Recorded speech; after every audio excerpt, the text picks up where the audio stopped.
Ssentebe wa disitulikiti y'e Rengo George Mutabazi alumbye abatuuze b'Emukono ng'obuzibu buvudde ku butabeera na kaabuyonjo mu maka gaabwe.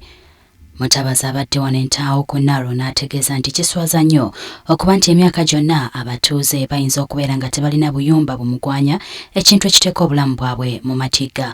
Bw'atyo asabye ab'obuyinza mu disitulikiti y'Emukono okuvaayo n'amateeka amakakali ku bantu ab'ekikanga kino bakangavvulwe mu ngeri esaana. 53 years after independence nga wali abantu abatakyalina toilet mwe kibowa sebo ne banyaba bali wano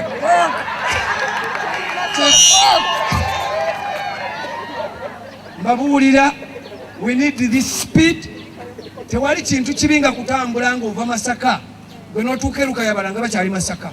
Mutabazi agamba nti kino kiraga akasoobo mu nkulaakulana y'ekitundu n'eggwanga. Mutabazi ono amanyiddwa nnyo okukwasa empisa mu bantu b'e Rengo okuli okubakubiriza okukola ne ku buyonjo mu ngeri zonna.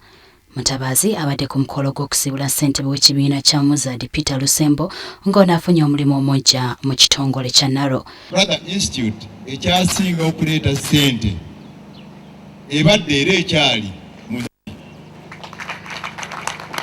kyayogeddwako kituufu ekyo. Naye lwaki? Lwakuba mmwe abakozi baffe nga mukulemberwa omusajja oyo.